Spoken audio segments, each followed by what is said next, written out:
you're gonna learn something real powerful that I'd like to talk about right now. When you are 90, you rarely talk about what you did. You always talk about what you didn't do. If you are lucky enough, and if one of you get inspired to spend just a little time, 6 hours, 10 hours this year, with a 75 to 90-year-old that you don't know, and you listen, what she or he will talk about is what they didn't do.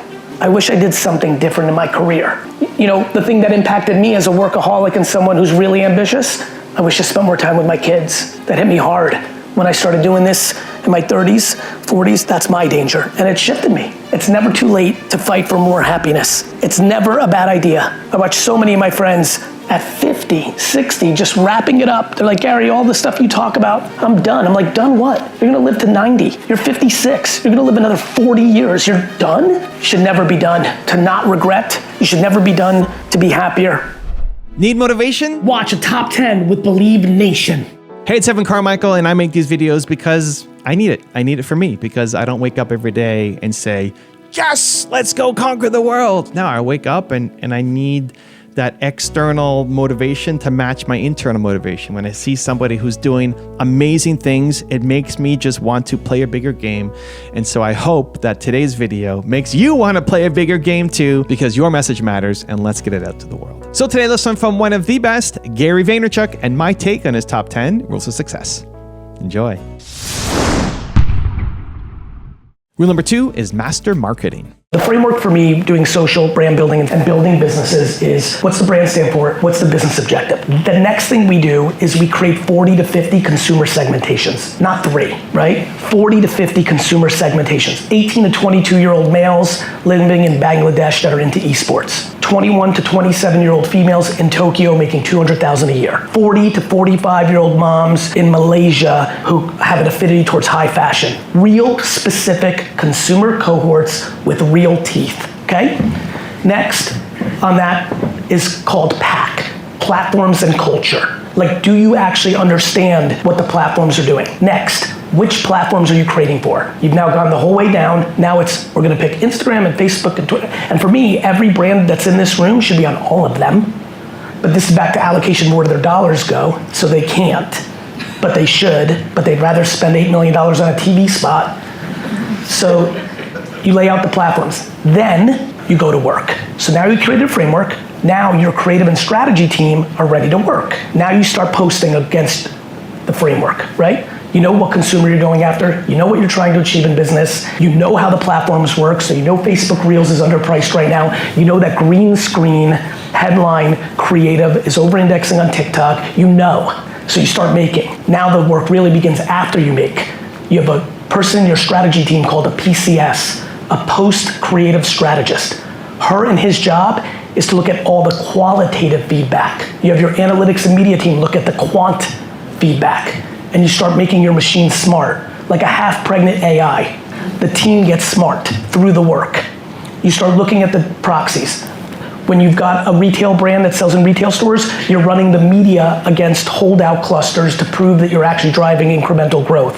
If you have a DTC brand or an app, it's a piece of cake. You're just looking at the black and white data. When the creative goes viral or over-indexes its norm, it becomes the brief for more efficient and effective work.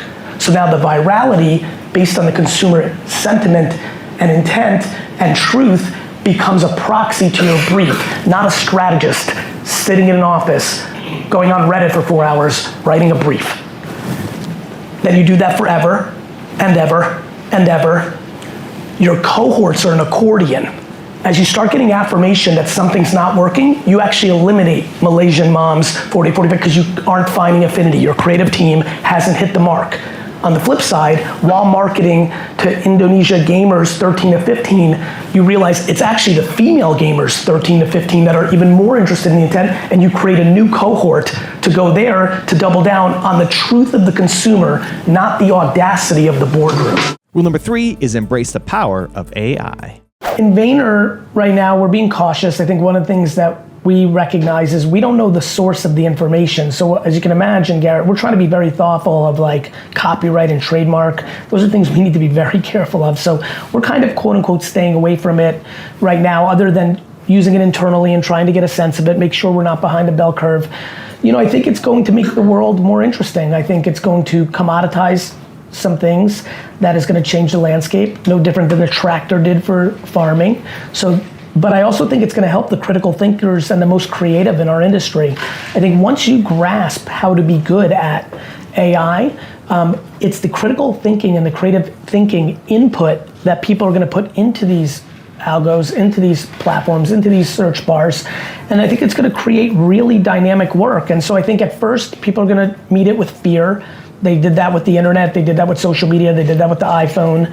But I think over the next 3 to 5 years, we'll have a more healthy view on it that I find will be balanced, meaning there'll be some pros and there'll be some cons, like everything. But I think for our industry, I believe the most creative people in our industry are gonna flourish in an AI world because she or he is gonna be able to input so many different creative takes into these AI infrastructures, and they're gonna get output that's gonna be meaningful, and they're gonna be able to build on that. And I'm actually pretty excited what it's gonna be for the creative class. Rule number 4 is be strategic. In the organic of Facebook, what would be the best thing? I mean, would it be to Nothing. Don't do it. Don't do Facebook. No, do Facebook, run ads on every single piece of content you put out. Okay. Run it on a 20-mile radius of your business. Okay. Because organic, you're just appeasing metrics that mean nothing to our bottom lines. If you were Coca-Cola, I would think about it differently because then every awareness mattered. Okay. I know there's a couple of major players that have more they could have a different organic strategy. For the 90% of us, we have to run paid against everything because we have to localize it because we're local businesses. So create the Super Bowl advertisement for Facebook and just pump it out and just keep pumping it out. In the way that I think you're saying it, yes. Like what the Super Bowl and Facebook have in common is the attention is underpriced for what you're spending for it. What the Super Bowl and Facebook have in common is if you make a video, it's not gonna matter. I got you. What Facebook has that the Super Bowl doesn't have is you have 900 at-bats on Facebook, you have 1 in Super Bowl.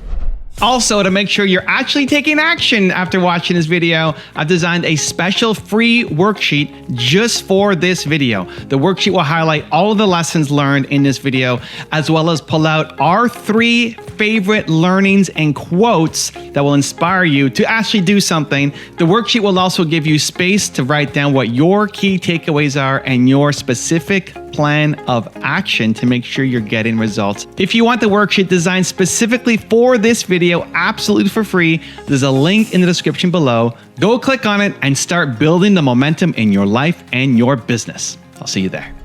Rule number 5 is leverage new technologies. Actually, I'm gonna assume a lot of this crowd has not gone into AI yet. It's new, and I'm generalizing. But by show of hands, how many people here have not played with an AI app or an AI website yet, like really done AI work? Raise your hands if you haven't yet. That's what I figured, so thank you. Please, because a lot of the hands will remember this, you not doing stuff with AI is just like the thing you made fun of your parents for not doing with the internet. This is the internet 1992, it's that big, it's not going away, and it will make your life so much better. When you're in the kitchen saying, hey Alexa, can you order me food for 2 friends, one's lactose intolerant, order now, boom, and that saves you 18 minutes of going to the website or calling or being on your Seamless app or Uber Eats. This is gonna make your life better. Like everything, of course there'll be some things that aren't good, but there aren't some things that are good about everything. Nothing has been, like alcohol has some bad things. Right? A car, like everything has bad and good. Please don't do to AI what you've done to everything else. It's gonna be a part of our lives, so it's gonna affect, brother, it's gonna affect everything. When I say everything, everything. So the quicker you get used to it, like the better your life will be. Period, end of story. Rule number 6 is optimize social media. How to effectively get senior clients to understand the importance and also the attention on social. Senior clients really want to talk business, not marketing. Well, that's what's worked for us. I only talk business. One of the reasons that social media is really interesting to me is if you asked any normal person that's smart to some degree that in 2023, is it a good idea to spend money on social media? You'd have to think that the person will say yes. We know what world we live in, but there are many clients we have that spend more money on print than they do on social. That's insane. The first question you have to ask is how do you measure brand? That is the #1 first question. And they're gonna answer with a report. And then you got to ask them how the data goes into the report. And that's where the conversation starts to get interesting. And so as you can imagine, now all of a sudden you're in a meeting, they're saying, how do you measure this? And I go, hey, real quick, before I explain the ROI of social, how's your ROI metrics on your reporting looking for last year? Great, but why is your business down 12%? And then all of a sudden it completely undermines the way they measure and it changes everything. Rule number 7 is get creative. Where do you think we should be finding employees? We're talking about marketing. We're talking about social media. Where's the best spot to find our avatar of the perfect employees? And usually that's technicians. What's interesting about this is that they both play in the same game of the creative is the variable, right? So the attention arbitrage, whether you want to be the mayor of your town or get more employees or get more customers, that game is very simple. It's called the 7 leading social networks. What is more difficult, which is why there's still a huge variable, is the skill set to make the content that gets people to do it. The reason I like podcasting is because you become the home of information. So if you were to start a podcast that's talking overall about service businesses or short-term financial arbitrage or whatever it might be, you have a hub that you keep feeding from. What's really cool about having a podcast is you start chopping the clips, you run ads. I will tell you that for everybody again, here's a really good nuanced one. Facebook groups is a very good place to go. Tommy, like Facebook groups, you can keep the mic with him just in case we add on. Facebook groups is a good place. But my intuition, brother, is that it's not about you spending more money on the mix to get lead employees or these partners. It's about the creative. The creative is always the variable of success. If you're super ugly dude with no cash and you go to the bar and you ask 900 times for a date, your ratio is not as good. The creative wasn't as good. You took 900 at bats. The creative is the variable. Your pictures and videos and words and copy.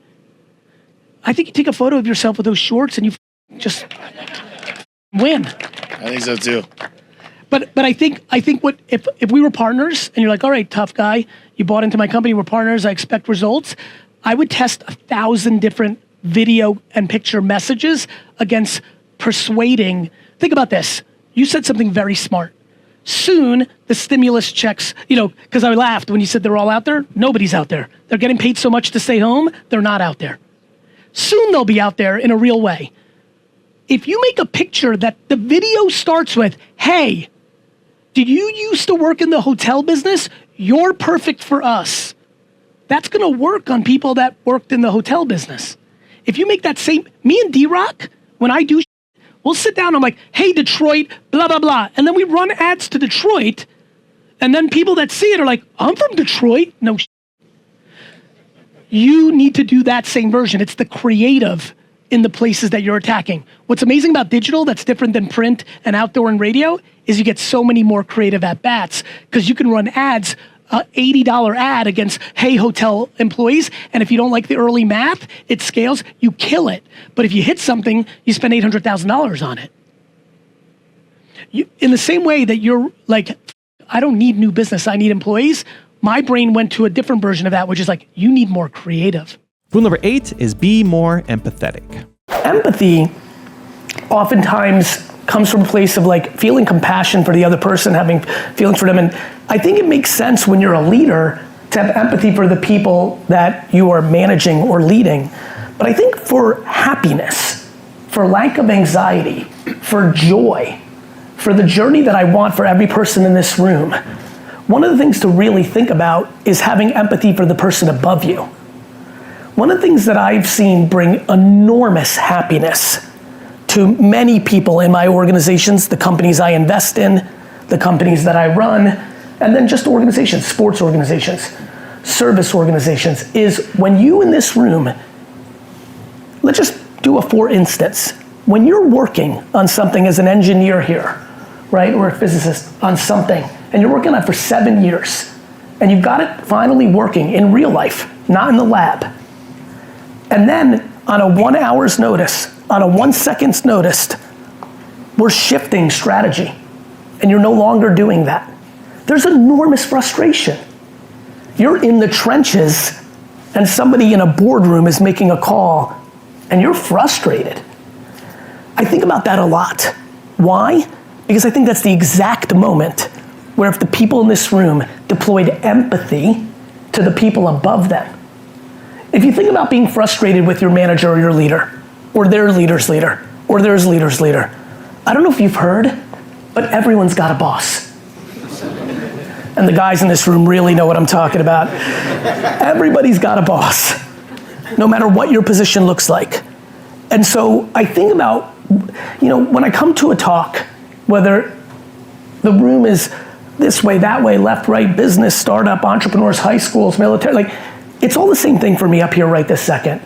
Can I say one thing that one person in this room has not heard in that way that makes them actually act on it to make their life better? Period.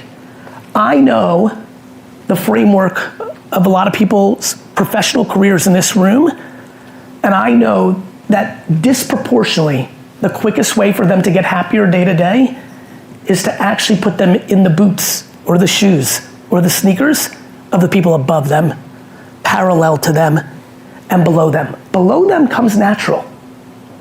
Below them comes natural. There's a sense of okay, this person's reporting to, that comes natural. Not everyone's good at it, we all know that. But that comes a little more natural. But above you, or 6 rungs above you, that comes hard, because you think they should be working for you, which is true. One of the reasons everything has worked for me professionally is every morning I wake up, including today, on a groggy day on the East Coast, I wake up and say, I work for those 2,000 people globally, not the other way around. True leadership is only based on that. Humility. I don't care how many things you have on your thing. Do you have the humility to know that you work for them? Easy to do it for the flag, because it's theory. It's not a human being. When it becomes human, it gets harder. It becomes more real, right? All of a sudden you have to care on an individual basis, and you all know this. Every person left, right, below you is different. The ones that come easy to you that are like you is easy. But the accountability to deal with what's hard is the game. Leadership. Rule number 9 is take accountability. The concept of accountability, like blaming, feels like so counterintuitive to what we're trying to do. It took me a long time to understand what you were saying. I get it, brother. The first couple times I heard you talking about it, I was like, oh, now that makes me feel like Correct. It's funny you say that, because it's how I learn how to say things too. Me knowing that me talking about accountability, it's your fault, wasn't landing with a majority, was like, okay, what can I do about this? And notice how somewhere along the line, like a year ago, I would say something like, but that doesn't mean that you suck, right? By adding that really helped. That's not a bad thing, it's a good thing. I have unwavering passion to help, which means it's gonna come with some pain. It's your fault. Who the wants to hear that? No one. They will run away from that at all costs. It's why it's the middle. It's balance. And rule number 10, the last one before some very special bonus clips, is pursue your truest desires. I just kind of got a question about kind of inspiration. Yep. Sometimes kind of when you're in this kind of like path alone, you kind of like lose track if you're on the right path or not. And even though like people are telling you that you are, you kind of like for yourself, like you're telling yourself that you might not be in that path. So I'm kind of just like, a simple question is like, how do you keep getting inspired? How do you keep pushing yourself? How do you keep? Well, I think the question you're asking might be a little bit more complex, which is what you don't want to do is create motivation to do something you don't want to do. Notice how you said other people said you're on the right path? Like, do you think you're on the right path? Are you interested in actually doing it? The biggest issue for all you at this point in your life cycle is, are you doing this for yourself or are you doing this for someone else, right? Like, why are you doing this? When I was your age, entrepreneurship wasn't even a thing. Now it's a thing. I'm 47 years old and young people might think it's cool. I'm in the room right now. That's crazy to me. That wasn't real when I was 20, right? Like entrepreneurs look like nerds, and it just wasn't a thing. Now it's cool. So the thing I'm always worried about with Babs, and I spoke to USC this week, the entrepreneurial class. Now that it's a thing, it's more like being an athlete or like a rapper. Like it's like cool. So I'm like, who's in here doing this only because they think it's cool? It's not really who they are. They're really a guidance counselor. They're really a ski instructor. They're really a cook. They're really, they're really just a top 15 executive. The 15th biggest executive at Facebook made $80 trillion. You know what I mean? Not that exact number, but like a lot. So when I hear that question from you, I'm like, it's really easy to be motivated when you're doing what the you're supposed to be doing in your soul, not in the thing that gets you to the next place. Like I'm gonna get a job after school, or I'm gonna make 100K when I'm 25, or I'm gonna make $1 million. That's different than another thing that might be coming up for some of the people in the room, which is patience. So many people here are so worried about what people think about them, they're trying to rush to the win. So it's sometimes hard to stay motivated when you're impatient, because your practical brain's like, you're not gonna really be at that level of like what entrepreneurship can do for you until 28, 32. When you're in this room, 32 seems like a million. I remember being under 22 and thinking 32 is like a lot. Like my cousin was 30, Bobby was 30 when I started working at my dad's liquor store. I thought he was old as shit. He was. Yeah, he was like, that was like a grown ass man, right? So I come in here at 47, I'm 17 years older than Bobby was when I was looking at him at your age. And I'm telling you, I feel like I'm in this class with y'all. Like it still feels that fresh and young in here. So you got time, but sometimes it's hard because you're not patient, and you're not patient because you're worried about what other people think. What do you see as the next big industry that's going to be not maybe fully disrupted, but Web3 is going to start to enter? Like, with music right now, I'd say it's very, very early. But do you think that'll be the next one to continue growing, or will it be gaming, or?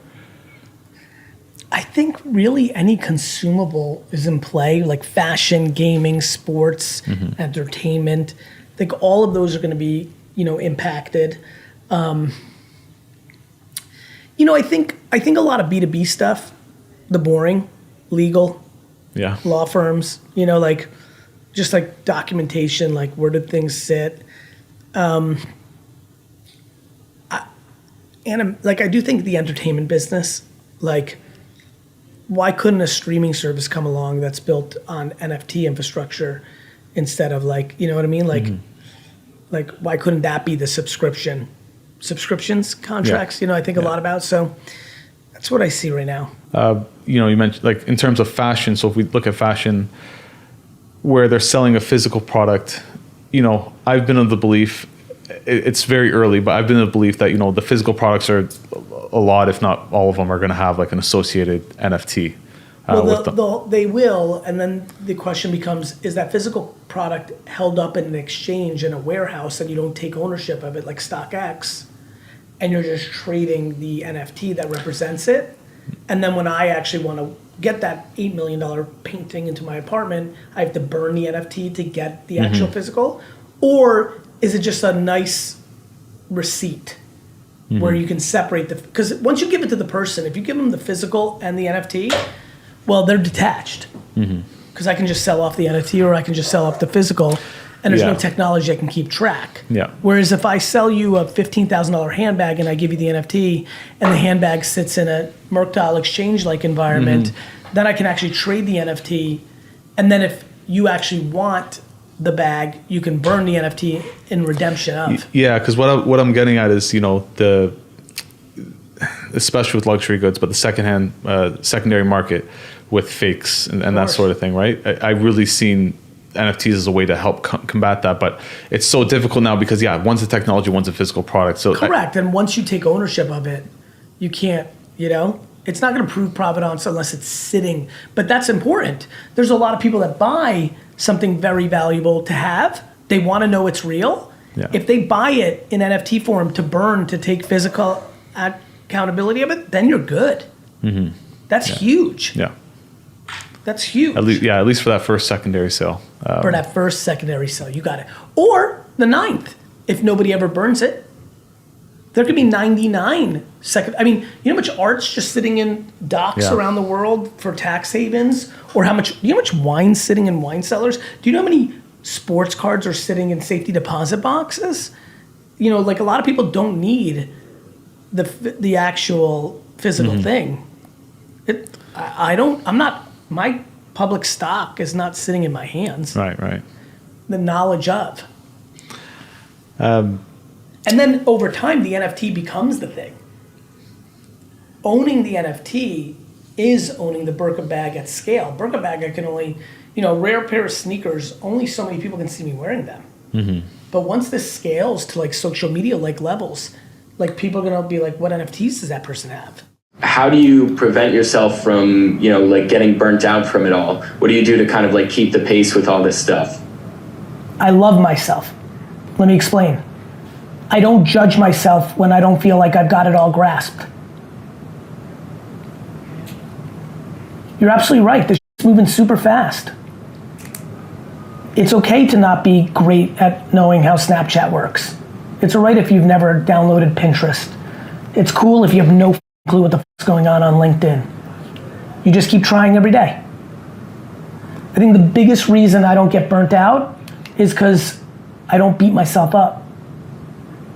By far, one of the biggest issues that so many people have, young, old, left, right, black, white, is people beat themselves up. And by the way, do not get it twisted. I'm not talking about not holding yourself up to a standard, but it's just a little patience. Mm-hmm. Back to the earlier question, I've been doing this every day for 17 years. I'm good at it now. Some of you have never thought about these platforms in this context prior to when you started here. You were using it to hook up. So I just have empathy for yourself. Right. That's how you try. And you realize, and I think you sense it here, like we have ambition, we're building a honey empire, but like, we're gonna give you a lot of time. As long as you're trying, So you obviously are working with young athletes. What's the biggest financial mistake you see them make early on in their careers? Buying dumb crap, a car they shouldn't buy, jewelry they shouldn't buy, just cliche stuff. Look, I think everyone needs a level of outlet and enjoyment, but I think for some kids, they get too crazy on that. And then the reverse, the players are getting smarter. I think too many kids make investments in companies because macro, it sounds right. But a lot of times, 95% of those companies are going to zero. So what is the smartest thing you think they can do? Is live within your means, which means have some savings out of that. So if it's $400,000 take home after taxes, don't live a $400,000 life. Live a $250,000 life so you have $150,000 in savings. So I think living within your means is always the game. Lean in dramatically more to things that are positive. Your grandfather, podcasts, lean into positivity. Then, eyes wide open on, is this delusional and lacks practicality? Like, if I just dream it, it will happen. No, lean in, cut out. Literally, when this podcast is over, step back, audit your entire life from the people you spend time with, your family, your friends. Look at every person you follow. Are they triggering your insecurities for their own self-interest? Or are they trying to put love into it so that you go on and do your thing? Watch, look for it. But whatever you do, cut out 1 hour of negativity, add 1 hour of positivity. If you're listening right now and you're like, social's such a drag, it's because you're in a drag mindset and the algos and the people you follow are following you. You know what my social looks like? Sunshine. I'm being dead serious. You know what my algos look like? Sunshine. In the world of the momentum of darkness right now, sunshine. You know why? I choose to fight for positivity, but I refuse to not be grounded in practicality, which is why I've always thrown curveballs. 8th place trophies lead to entitlement and fear of losing, and it f***s up kids. So it's kind of that juxtaposition. Practical positivity is something everyone needs to add more.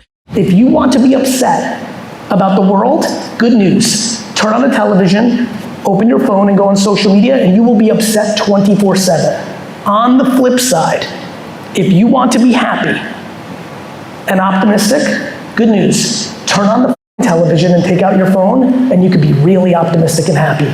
You're deciding what you're looking at, not the algorithm. TikTok and Facebook isn't you up, you're you up. And so I'm very passionate about that. Some people are more naturally gifted. Some people in this room were born with a chest. It's just the way it is. But can every person make strides in a direction of being better at anything? The answer is yes. I think it's cool to get better at basketball. I think it's cool to get better at singing. I think it's cool to get better at skiing. I think it's cool to get better at cooking. But all of that is dog shit compared to getting better at being optimistic and happy versus pessimistic and sad. And so watching people like Dustin, watching basically every person I've been around since I was 6 years old, if they spend enough time with me or people that look like me, watching my own father be wildly affected by his 14, 16, 18, 20-year-old son and move from deep pessimism to a neutral or 80% better has been one of the great joys of my life. And so what I used to do for people around me, and now I do at scale, it's very enjoyable. It's the best feeling on earth. Nothing feels better than making someone's life better. There's a million ways to do it, but I believe changing someone's perspective, because it is completely moldable. A perspective is completely moldable. Changing someone's perspective to realizing, and it's funny, I can't believe Dustin went there, and he knows this, maybe subconsciously he went there. He knows, because he films me a lot like D-Rock used to. People say to me all the time, Gary, you don't get it, I just keep it real. I'm like, real negative? You don't keep it real. What's real? You decide it's broken, I decide it's good. Who's keeping it real? Keeping it real is bullshit. There's no realism, there is no real. Life is how you see it. It's too complex. The audacity of a human thinking they've got it mapped. On the record, I do not believe I am right about anything. I believe it's just how I see it. I know one thing, I'm 47 and have dealt with a ton of shit in my life, and when I think about my percentage of happiness and lack of anxiety compared to the enormous amount of human beings I've gotten to know in my lifetime, I will take mine every day of the week, and I'm very affected by that, especially when I have real life examples in front of my face like Dustin and the thousands of other people that I've interacted with in my life deeply, and the tens of thousands that I've interacted with, if not hundreds of thousands virtually. This is simple. It's black and white. We must fight for happiness. In creating all the content that you create and speaking your truth, have you ever thought about creating your own reality TV show? No, but I do think the vlog has a little bit of that. Obviously, you probably know this. I'm quite private. You know, I share nothing about my family or personal life. So I don't, first of all, I would never let a network have that much control or economic upside knowing the world that I live in. But even then, I have too much empathy for them because they would want all the other stuff, and that's just a line I'm not willing to cross. So no, but I definitely think the vlog and what we do at Daily V gets into the nuances of it, and I enjoy the ability to control the narrative and not do hellacious things for Nielsen ratings. And you know, I'm just not willing. Listen, I am never ever going to be part of a machine that I don't control because it doesn't sound interesting to me, and that's why I would never do that. Everybody in our company is obsessed with PAC, platforms and culture. What does that mean? It means that every single person in our agency has to know what every platform is doing every day. We have literally hundreds and hundreds of people every day obsessed about every single thing every platform is doing at the moment, and then an entire different group, yet one and the same sometimes if they have enough talent, that's paying attention to culture.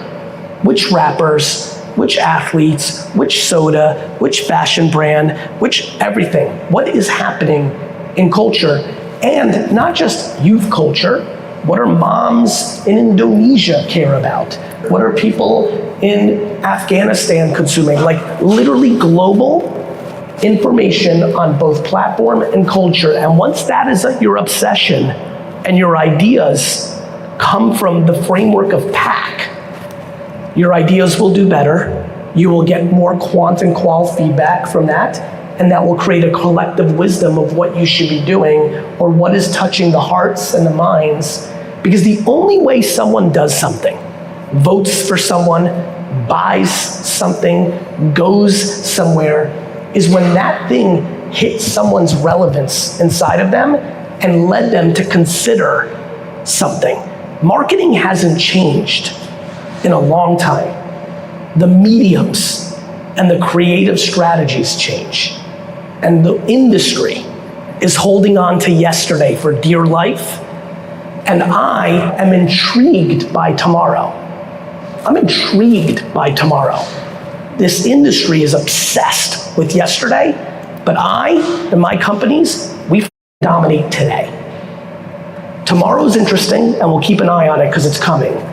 Yesterday is a nice romantic story, but it's the easiest waste of money of all time. It's today that we focus on, and I think that's what everybody should be focusing on. I had an interaction with a guy around gratitude, and it was just like very interesting. I was just like, yeah, once you go there, you really actually don't need anything else. The simplicity of the gratitude framework, like if you're just actually grateful for what you have, actually, for the littlest things, versus envious for the that you don't have, everything's just better. Every single problem you have gets better.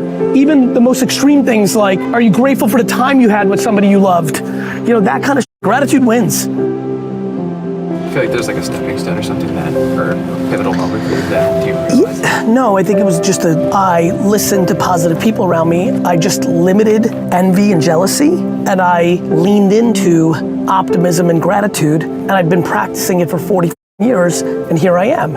Humans are byproducts of the information and the energy they decide to consume. This is why I would get so crazy, Julian, about like people who want to like stay in unhappiness. If you're deeply unhappy, instead of blaming everyone else for it, put in the work to get out of it. Because you can. I believe in people. I believe in you.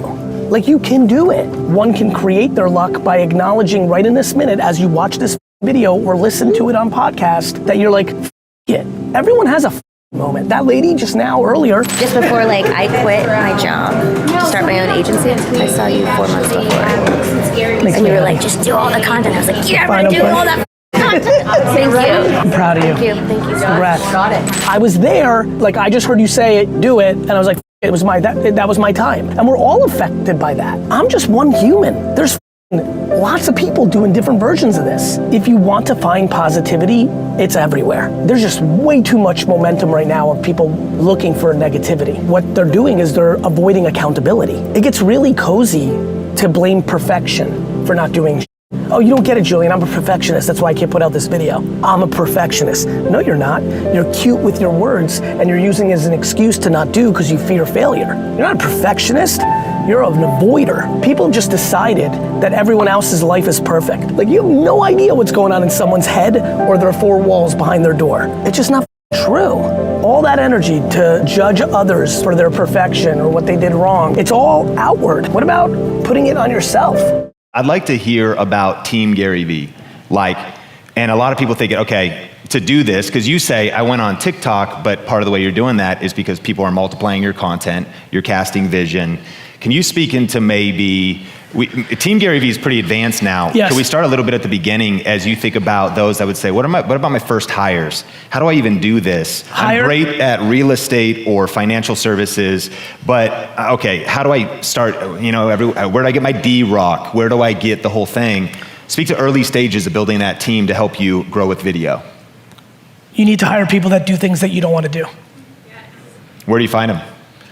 The internet.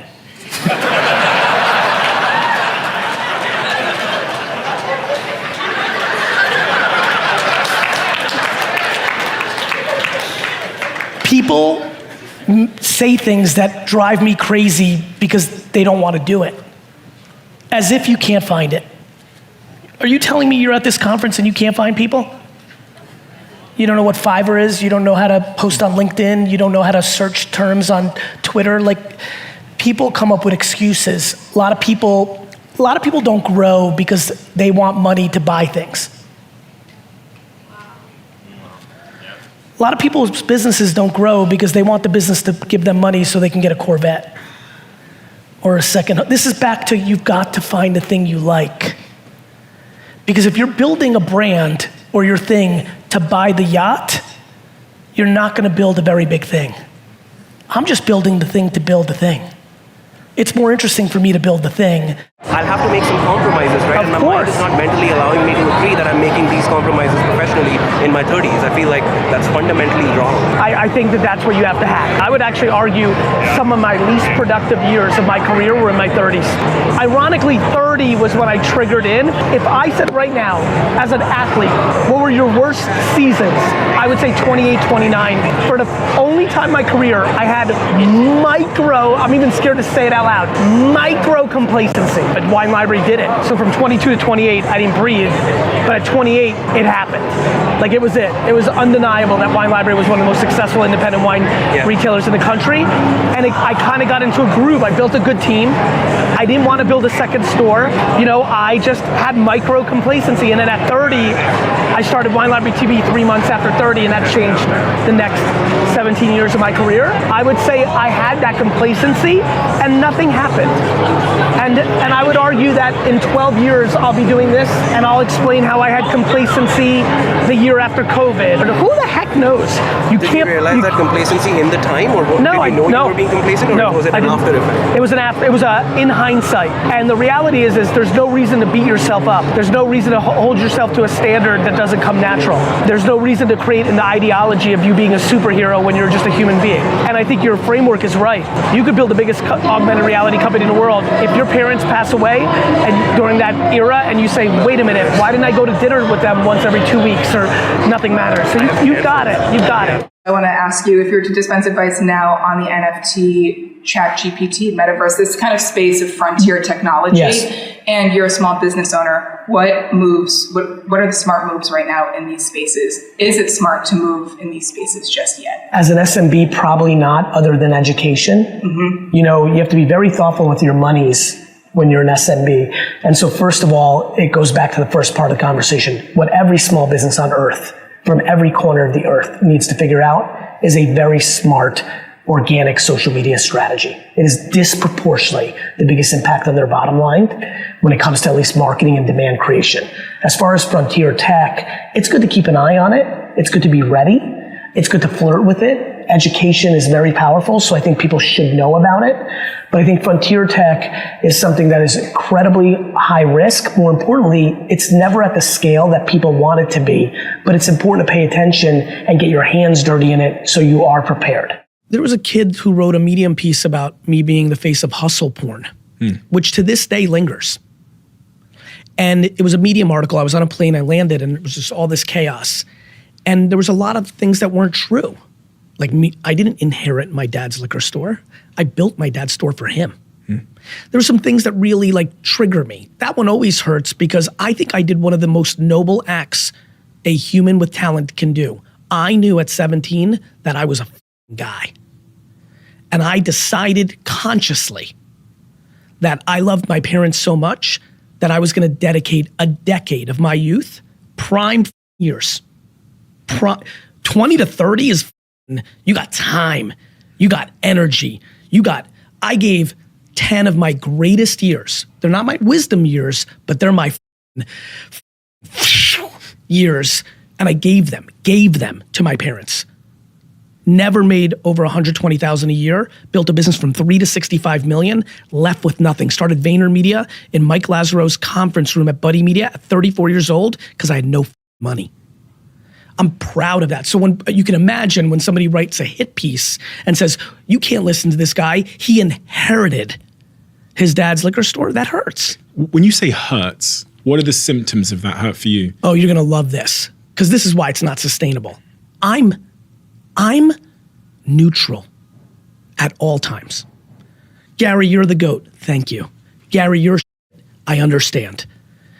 Why does it hurt? I know that there is millions of 15 to 25-year-olds, 30 to 60-year-olds, 61 to 90-year-olds right now who've decided not to consume my message because one person who's hurting decided to build themselves up by targeting me because of the platform I'm on, and that disappoints me more than anything. As someone who is deeply, deeply, deeply driven by leaving the impact at the highest levels that he is capable of out of the guilt and gratitude of winning the DNA and environment game, the elimination of opportunity to help make the world more about love in lieu of someone reinforcing their beliefs of living the world of dark and hate is crushing for me philosophically. But the reason it's not sustained, Steve, is my number one fan on earth, outside of my family, whoever that is, Sally Pants McGee, and my number one person that hates me the most, thinks that the whole thing is the worst, can't wait till I die. I equally feel the same about it. 0. Evan, thank you so much for having a couple seconds and being able to tell the Believe Nation a little bit about Empathy Wines. It means a lot to me that you would take this valuable real estate and time on your channel to give me some love. It means a lot. It's just good karma points, and so you're awesome. Thank you. Believe Nation, if you're into wine at all, go to empathywines.com. My whole career's work was poured into producing a wine that rivaled $40 to $60 wine for $20 a bottle. I'm just super excited about this subscription-based wine business. You can order 3, 6, or 12 bottles in subscription form, rosé, white, red. If you search on Instagram or Twitter, you will be blown away. People are literally like, I don't even like Gary Vee, but the wine's good. Super proud of the effort. Thanks, Evan, for the time. Wishing you guys all happy and healthy.